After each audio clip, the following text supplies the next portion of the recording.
दोस्तों अगर आप एक पीसी बिल्ड करने का सोच रहे हो और आपको एक फास्टर स्टोरेज ऑप्शन चाहिए तो आज मेरे पास है यहाँ पे सैमसंग ब्रांड की ओर से आने वाला evo 980 Pro PCIe Gen 4 NVMe M.2 SSD। अब काफ़ी छोटा नाम है नहीं। अब देखो इसे आप इंटरनली तो यूज़ कर ही सकते हो, बट ऑलरेडी अगर आपके पास पीसी या लैपटॉप है और आपको एक एक्सटर्नल SSD चाहिए फास्टर स्पीड वाली, तभी भी आप इसे प्रीफर कर सकते हो। अब एक्सटर्नली आप इसे कैसे यूज़ कर पाओगे, तो यार SSD एनक्लोजर के साथ आप इसे यूज़ कर सकते हो। अब ये कौन सा SSD एनक्लोजर है और एनक्लोजर के साथ आपको क्या स्पीड मिलती है और आप डायरेक्टली SSD को मदरबोर्ड पे लगाते हो तो क्या स्पीड मिलेगी, सारी चीज़ें आपके साथ शेयर कर दूंगा। उससे पहले अगर आप चैनल पर नए हो दोस्तों सब्सक्राइब जरूर कर दीजिए। वीडियो स्टार्ट करते हैं। दोस्तों अगर आपको ये SSD पसंद आती है और आपको बाय करना होगा तो इसके बेस्ट बाइंग लिंक्स आपको नीचे डिस्क्रिप्शन में मिल जाएंगे, जरूर से चेकआउट कर लीजिएगा। अब बढ़ते सीधा प्रोडक्ट की ओर। अब पैकेजिंग इसका मेरे पास है नहीं क्योंकि ये दोनों प्रोडक्ट मैं बहुत टाइम से यूज कर रहा था। अब पैकेजिंग की अगर मैं बात करूँ तो नॉर्मल से ब्लैक कलर के बॉक्स में ये SSD आपको मिल जाती है। अब बॉक्स के अंदर आपको यहाँ पे SSD और यूजर मैनुअल मिलेगा, उसके अलावा कुछ नहीं मिलता है। अब बॉक्स के ऊपर एक चीज दी गई है कि आपको रीड स्पीड जो है 7000 Mbps का मिलता है। अब एग्जैक्टली कितना मिलता है ये वीडियो में हम आगे चेकआउट कर लेंगे। और ये M.2 SSD है तो नॉर्मली M.2 SSD जैसे होती है वैसे ही ये दिखती है। जल्दी से स्पेक्स की बात कर लेते हैं दोस्तों, ताकि हम मेन मुद्दे की ओर बढ़ सके कि इसका स्पीड क्या मिलता है। अब देखो ये जो पर्टिकुलर SSD है मेरे पास यहाँ पे 1 TB में अवेलेबल है। इसमें वेरियस ऑप्शंस आपको मिल जाते हैं स्टोरेज रिगार्डिंग, तो आपको जो चाहिए वो आप प्रीफर कर सकते हो। अब इसमें एक और मॉडल आता है evo 980 की स्पीड थोड़ी सी कम देखने मिल जाती है। अगर आप 980 Pro बाय करते हो तो उसमें थोड़ी सी ज़्यादा स्पीड आपको देखने मिल जाएगी। अब ये जो पर्टिकुलर SSD है NVMe M.2 SSD है, तो PCIe Gen 4 है तो उसके ऊपर जो है ये अटैच हो जाएगी और कोई दिक्कत वाली बात नहीं है। अब स्टोरेज की बात निकली है तो एक चीज़ मैं आपको बता देता हूँ। M.2 में यहाँ पे आपको दो टाइप मिलते हैं, एक है NVMe और दूसरा है यहाँ पे SATA। अगर NVMe है तो उसमें आपको एक कट सिंगल कट मिल जाएगा और अगर SATA है तो उसमें आपको दो कट्स देखने मिल जाते हैं। तो आपके लैपटॉप या फिर पीसी में आपको मदरबोर्ड के ऊपर क्या लगने वाला है ये आप चेक कर सकते हो। ऑनलाइन चेक कर लेना या फिर कस्टमर केयर से बात कर लेना भाई SSD बाय करने से पहले। तो ये एक चीज़ का जो है ध्यान रखना। अब M.2 की बात निकली तो आपको बता दूं कि M.2 भी जो है अलग अलग फॉर्म फैक्टर्स में आता है, जैसे कि 30 है, 42 है, 60 और 80 ये फॉर्म फैक्टर है। अब ये यहाँ पे जो मेरे पास है ये 80 साइज का है। तो हाँ, ये कुछ बेसिक चीज़ें हैं जो आपको डेफिनेटली पता होनी चाहिए अगर आप एक SSD बाय करने का सोच रहे हो। और एनक्लोजर भी जो बाय करोगे वो इसी हिसाब से चूज कर लेना। अब एनक्लोजर की अगर मैं बात करूँ तो ये पाईबॉक्स इंडिया की ओर से मिलता है। अब इन्होंने दिया है यहाँ पे इनके प्रोडक्ट लिस्टिंग में कि 10 Gbps का स्पीड जो है आपको मिल जाएगा।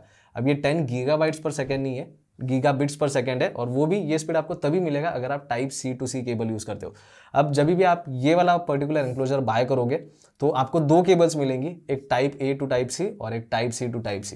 तो दोनों में स्पीड का डिफरेंस अलग है। अगर आप type A to type C वाली यूज़ करते हो तो उसमें 5 Gbps का स्पीड जो है आपको मिल जाता है। अब इस पर्टिकुलर एनक्लोजर की अगर मैं बात करूँ तो ये कंप्लीट एल्यूमिनियम बिल्ड के साथ आता है। टाइप C का कनेक्शन आपको इसका मेन देखने मिल जाएगा और उसके साइड में यहाँ पे एक LED इंडिकेटर है, तो जब भी ये यूज़ में होगा तब ये लाइट जो है वो ब्लिंक होती है। बिल्ड क्वालिटी काफ़ी अच्छा है इसका। और इसके साथ में आपको जैसे मैंने बताया दो केबल्स मिल जाती है और केबल के अलावा आपको यहाँ पे एक मोबाइल होल्डर भी देखने मिल जाएगा जो कि प्लास्टिक का है, और इसका user manual and warranty card भी जो है आपको इसके साथ मिलता है।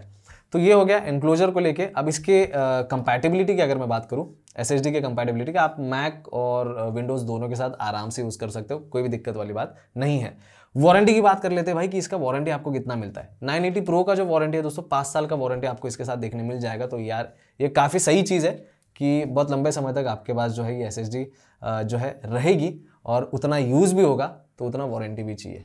अब दोस्तों इस SSD को एनक्लोजर के साथ कैसे कनेक्ट करना है ये मैं बता देता हूँ। अब एनक्लोजर आप कौन सा बाय करते हो उसके ऊपर इंस्टॉलेशन का प्रोसेस डिपेंड रहेगा। सिंपल प्रोसेस रहता है, एनक्लोजर को बस खोलना होता है और SSD को जो है उसके अंदर माउंट करेंगे। अब इस पर्टिकुलर एनक्लोजर को कैसे माउंट करना है इसके साथ वो मैं दिखा देता हूँ। अब सबसे पहले तो बैक साइड पे जो है यहाँ पे आपको ब्लैक कलर का ये चीज़ मिल जाएगा। इसे प्रेस करके आप डायरेक्टली इस एनक्लोजर को जो है निकाल सकते हो। एनक्लोजर को निकालने के बाद यहाँ पे आपको मेन यूनिट जो है देखने मिल जाएगा। यहाँ पे हमारा SSD लगेगा। अब वो भी कैसे लगता है मैं दिखा देता हूँ। पहले इस चीज़ को हम पूरी तरीके से बाहर निकाल लेंगे। अब बाहर निकालने के बाद ये चीज़ कुछ इस तरीके से दिखती है, आप देख सकते हो। यहाँ पे आपका SSD जो है वो कनेक्ट होगा। तो जैसे मैंने बताया था सिंगल कट है, तो यहाँ पे ये इसका ही एनक्लोजर जो है मैंने बाय किया है। तो यहाँ पे इस तरीके से हम प्रॉपरली अटैच कर देंगे। यहाँ पे आपको पीछे के साइड पे एक जो है स्क्रू मिलेगा, वो जो है निकाल लेना है। अब कुछ एनक्लोजर में आपको प्रॉपर स्क्रूज मिल जाएंगे और कुछ इसमें आपको रबर स्क्रूज या फिर इस तरीके के प्लास्टिक स्क्रूज जो है वो मिल जाते हैं। तो बस SSD एनक्लोजर पे माउंट करने के बाद लॉक कर दीजिए स्क्रू की मदद से और जैसे ही लॉक कर दोगे उसके बाद में उसी तरीके से वापस एनक्लोजर का जो मेन फ्रेम है उसके ऊपर आपको ये वापस से अटैच कर देना है। अब यहाँ पे आप देख सकते हो SSD जो है मैंने लगा दिया है। अब फिर से इस SSD को हम सिंपली मेन फ्रेम के अंदर जो है इंसर्ट कर देंगे और यहाँ पे हमने एनक्लोजर के अंदर SSD को जो है इंसर्ट कर दिया है। अब सीधा केबल कनेक्ट करके आप डायरेक्टली यूज़ करना स्टार्ट कर सकते हो।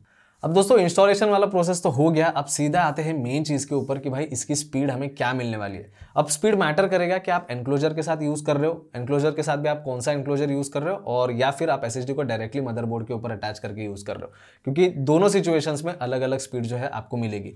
अगर आपको फास्टर स्पीड चाहिए तो आप इस SSD को डायरेक्टली मदरबोर्ड के ऊपर माउंट कर दो और भाई अल्टीमेट स्पीड जो है आपको यहाँ पे मिलने वाली है। अगर आप मदरबोर्ड पे इसे यूज़ करते हो तो आपको समवेयर अराउंड 6600 का जो है रीड स्पीड देखने मिल जाता है और 4800 या फिर 4900 का राइट स्पीड देखने मिल जाएगा। तो जैसा बॉक्स पे दिया था 7000 Mbps का स्पीड आपको मिलेगा, उतना एग्जैक्टली तो नहीं मिलेगा बट हाँ यार उसके आसपास तो मिलता है। और 6500 6600 Mbps का जो रीड स्पीड है फास्ट है भाई, डेफिनेटली आप मदरबोर्ड के साथ तो इसे यूज़ कर सकते हो। अगर आप एनक्लोजर के साथ यूज़ कर रहे हो तो उसमें भी स्पीड में जो है डिफरेंस आपको देखने मिल जाएगा डिपेंडिंग आप पोर्ट कौन सा यूज़ कर रहे हो। अब मैंने टाइप सी पे जो है इसका रीड राइट स्पीड टेस्ट किया था विंडोज़ के ऊपर, तो टाइप सी पोर्ट पे रीड स्पीड जो है मुझे समवेयर अराउंड 1050 Mbps मिली थी और राइट स्पीड जो है 1030 Mbps मिली थी। तो यही है कि अगर आपको बहुत ज़्यादा स्पीड चाहिए तो आप मदरबोर्ड के ऊपर यूज़ करो।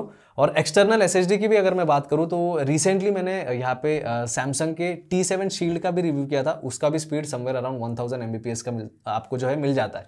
तो सिमिलर स्पीड आपको इसके अंदर भी मिल जाएगी अगर आप एनक्लोजर पे यूज़ करते हो। तो यार प्रेफरेंस आपका है कि SSD यूज़ करना है या फिर ये SSD एनक्लोजर के साथ। वैसे दोनों सही चीज़ है, कोई बुरी बात नहीं है। अब दोस्तों एक और चीज़ हाईलाइट करना चाहूँगा मैं यहाँ पे कि अगर आप इस SSD को जो एनक्लोजर के साथ USB 3.0 पे यूज़ करते हो तो स्पीड में बहुत ज़्यादा डिफरेंस आएगा, वहाँ पे आपको बहुत ज़्यादा स्पीड नहीं मिलेगी। अब वहाँ पे भी मैंने रीड राइट स्पीड चेक किया था USB 3.0 पे, तो वहाँ पे रिजल्ट्स कुछ ऐसे निकल के आए थे। रीड स्पीड 462 Mbps कुछ आई थी और राइट स्पीड 464 Mbps कुछ आई थी।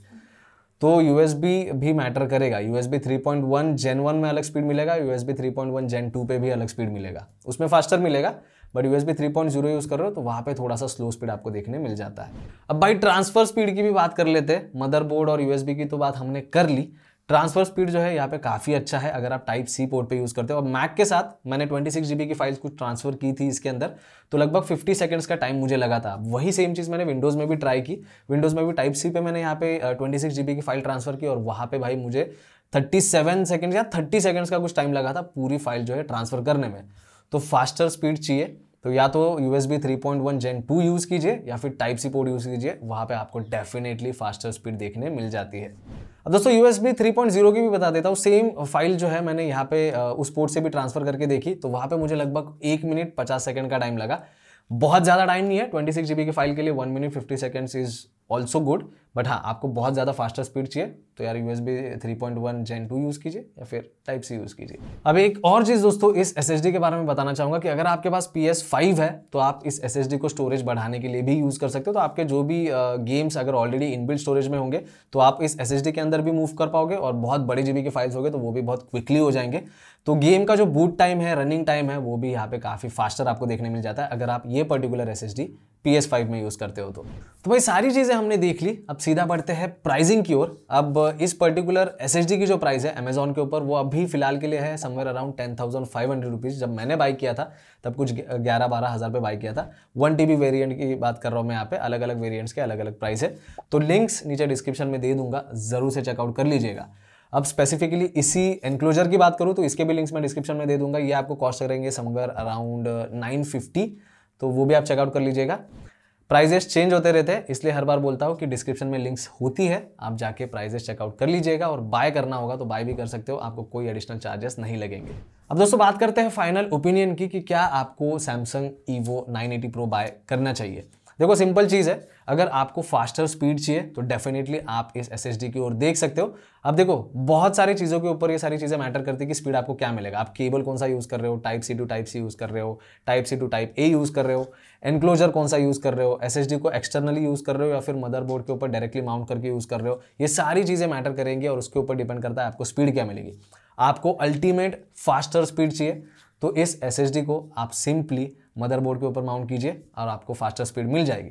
आपको एक्सटर्नल SSD के तौर पे ही यूज़ करना है तो आप टाइप सी पोर्ट के ऊपर आराम से यूज़ कर पाओगे, या फिर USB 3.1 Gen 2 पे आपको फास्टर स्पीड जो है देखने मिल जाती है। तो ज़रूर से मैं इस SSD को रेकमेंड करता हूँ, मेरी तरफ से थम्स अप है, आप बिल्कुल बाय कर सकते हो अगर स्पीड आपकी प्रायोरिटी है। बाकी बस यही था मेरा opinion Samsung EVO 980 Pro NVMe SSD के ऊपर। आपको ये वीडियो कैसा लगा मुझे ज़रूर से बता दीजिएगा, और जाते आते वीडियो को लाइक भी कर देना और चैनल को भी सब्सक्राइब कर दीजिए। बाकी मैं मिलता हूँ नेक्स्ट वीडियो में। Thank you.